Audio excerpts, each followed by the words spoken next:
Hello there guys! For this vlog, pagbibigyan naman natin yung request ng isa sa ating mga viewers na yung magic ice cream naman ang ating pag-usapan para malaman niya yung katangian nito. So ayan po, buti na lang, meron ako ditong alaga na dalawang magic ice cream na nakalagay sa white pot, tapos nakahang sila. Ayan, white pot, then ito, binibili ko po sa Shopee yung hook na yan.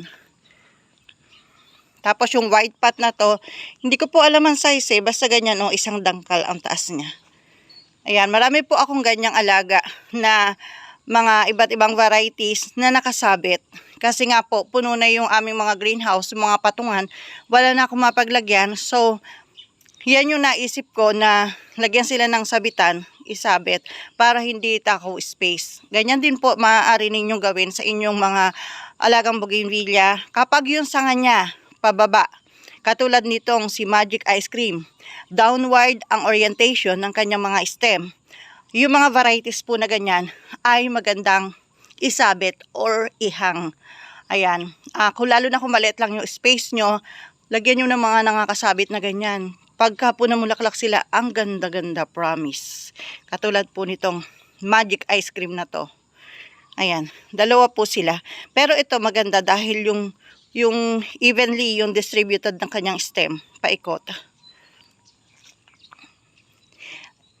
Ayan po ma'am, yung bulaklak ng magic ice cream.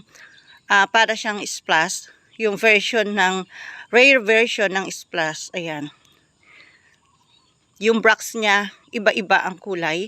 Minsan pure na white, minsan may touch of pink, minsan may line na pink, and then minsan mas maraming pink, and then ito naman ay mas lamang yung pink niya. Ganyan ang bracts ng magic ice cream. Ang ganda po, diba? At sa napapansin ko po sa magic ice cream, hindi naman year-round, hindi nga year-round yung kanyang flower, pero mas madalas po na siya ay may bulaklak. May mga variety po kasi na halos hindi nawawala ng bulaklak katulad ng pink patch, pero si magic ice cream po, minsan wala siyang bulaklak, pero mas lamang po yung time na may bulaklak siya. Ayan, ganyan po yung pattern ng variegation ng kanyang dahon. Pero kapag ka po malago na siya, natatago na yung dahon niya, nagiging pure green. Ayan. Basta po naaarawan, gumaganda po yung pattern niya, dumadami yung yellow. Tapos po, napansin ko yung nasa arko ko na magic ice cream, kapag summer, mas marami po ang yellow. And sometimes, yung buong dahon niya ay yellow na talaga, as in yung pagka-dark ng yellow na ganyan. Buong dahon niya, yellow na talaga kapag summer. Yeah, so yung variegation ng dahon niya, depende doon sa space o sa place kung saan mo siya lalagay. Pag medyo talagang exposed siya sa sunlight, mas maganda yung pattern ng variegation niya. So yun po yung na-observe ko kay Magic Ice Cream. And then yung stem po niya, ayan, maliit lang talaga siya. Yung nakatanim ko sa lupa nito na nakalagay sa arko, medyo lumaki ng bagya, yung gawing puno. Pero talagang maliit lang po yung stem niya. Wala po kayong hahanapin na magic ice cream na rooted. Halimbawa, bumili kayo sa amin, magic ice cream namin na rooted, 100 pesos lang. Ito po yung sample. Ayan, 100 pesos lang po yung benta namin dyan. Pinapaship po namin yung aming mga small size rooted bougainvillea. Nagla-live selling po kami. Nationwide po ang shipment via LBC. Yan, basta may LBC sa lugar ninyo, makakarating po sa inyo ang ating small size rooted bougainvillea. Dahil nationwide po ang aming shipment. Pero, yung pong magic ice cream na variety, although marami kong sanga nito at malago yung magic ice cream ko sa arko, ay kukunti lang po ang aming nabebenta. Malamang po ay mahirap patubuin. Kaya konti lang yung nakikita kong nabubuhay ng mga kasama natin sa garden na ganito. Unlike po yung mga citra varieties, citra india, citra ginda, monduring, madali pong buhayin. Pero ito, mahirap siyang buhayin kasi sa dami na ng sanga na patanim ko, kukunti lang yung nabebenta namin. So, limited po. Yan.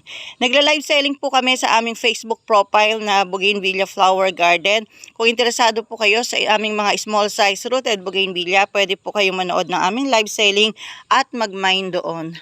Yan. Ng mga varieties na maiibigan nyo. So, ang ganda-ganda po ng Magic Ice Cream. Ayan, dalawa po itong nakahang na yan. Dalawa. Ayan, pagdating naman po dito sa mga nakahang na ito, hindi po namin to napapa-LBC kasi malalaki na po ito. Ito po ay mabibili nyo lang sa amin kung kayo ay magwo-walk-in. Pupunta, bibisita dito sa garden. Marami po kaming alaga na ganito na iba-ibang variety. Inalalaan po namin pagdating po kasi ng summer, maraming nagpupunta dito. Medyo, ayan, para marami po silang pagpilian. So, yan nga po, ang ganyan nga po ang sistema o characteristics ng Magic Ice Cream. And then, ito po yung tinik niya. Oh. Matibay yung tinik niya, matalim. Ayan, malalaki. Ayan, malalaki yung tinik niya. Yan, sa ganyang paraan po ng pagtatanim, maganda si Magic Ice Cream. Pwede nyo rin po siyang ipang-grap. Pag ang RS nyo ay medyo mataas, maganda siyang ipang-grap para yung sanga niya pababa. Ayan. Masipag din siya mamulaklak sa grafted. Bago pa lang po ako nag-grap, meron na po ako nagagawa ng ganito. Nagagawa ko siyang parang bouquet kapag inalagaan mo ng trim. Maganda siya ipang-grap, masipag mamulaklak. Basta alagaan mo po ng trim. So, ayan po si Magic Ice Cream na nakahang, yan, nakasabit. And then, ito naman po si Magic Ice Cream na rooted na binebenta namin 100 pesos ang isa. Ngayon naman po, dumako naman po tayo doon sa aking Magic Ice Cream na nasa Arco, kung saan, nung tag-ulan po ay, ayan na lang po yung aking Arco ngayon, hindi na siya kalaguan kasi nung tag-ulan po na everyday talaga halos umuulan, more than 10 days na umuulan, hindi siya natutuyo, kaya yung mga sanga niya sa loob ay, mga dahon niya sa loob ay nabubulok. Kaya ang ginawa ko po, pina-heavy prune ko na ganito. So, ang natira po, eto na lang po si Magic Ice Cream. Eto mga yellowish na yan. Yan na lang po si Magic Ice Cream. Pababa dito. Eto. Ayan, madamo na ang puno ni Magic Ice Cream. So, ito po yung puno ni Magic Ice Cream ngayon. Lumaki po ng ganyan dahil nakatanim po siya sa lupa. Ayan, nakatanim po sa lupa, nakadirect sa lupa. Kaya po lumaki ng ganyang kalaki. Then yung kanyang mga sanga, eto, paakyat. Ayan, yung sinasabi ko sa inyo na kapag sa lupa nakatanim, mabilis lumaki yung mga sanga. Kung gusto nyo palakihin yung sanga, maka-bonsai, makakuha kayo, makagawa kayo ng bonsai, tanim nyo sa lupa. Ayan. Pero yung po mga sanga na pinapropa namin, tinatanim namin, ganito lang po ang nakukuha namin. Ayan, talagang maliliit po. Stick. Yung parang barbecue stick size, ganyan lang talaga. Hindi mo naman po kukunin itong malalaki na to kasi pinakapuno niya. Mauubos pag kinuha mo. So talagang mga stick size lang po. Hindi siya pencil size. Sa naghahanap po ng Magic Ice Cream na pencil size ang sanga, imposible po yun. Mauubos po ang Magic Ice Cream ko kapag binigay ko sa inyo pinakapuno. Ayan. Dati po ang lago-lago ng mga dahon na yan, dilaw na dilaw. Kaso nga po, nasira ng ulan. Nabubulok po sila sa kapag nag-uulan. Ayan, dahil madalas pa rin ang ulan dito. Pero gaganda rin po yan pagdating ng summer. Basta importante po, buhay siya. Yan, ganyan nangyayari, oh. Nabubulok yung mga dahon. Hindi natin kontrolado po yung panahon. Ngayon, kung lalagyan to ng greenhouse, ilalagay sa loob ng greenhouse, ayun, mapapaganda. Yung nakahang po natin, kaya maganda kasi nasa greenhouse yun. Doon po nakasabit sa loob ng greenhouse. Ito yung bulaklak niya, oh. Ayan. Mas mahaba po yung sanga niya na may bulaklak kapag po summer. Kaso nga lang, naubos ko na yung naubos ko na yung mga sanga. Ayan, mga bulaklak niya pa isa-isa.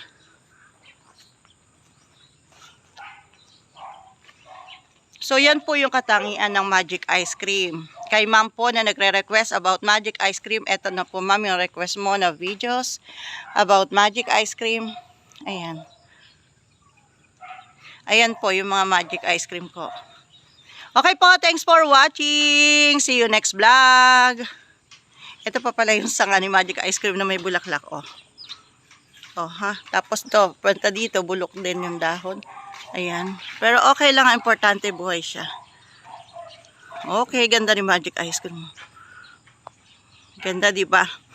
Kung tatanong niyo po, siguro pa mga 4 years ko nang tanim itong Magic Ice Cream na to sa Arco. Mga 4 years na po. Kaya malaki na.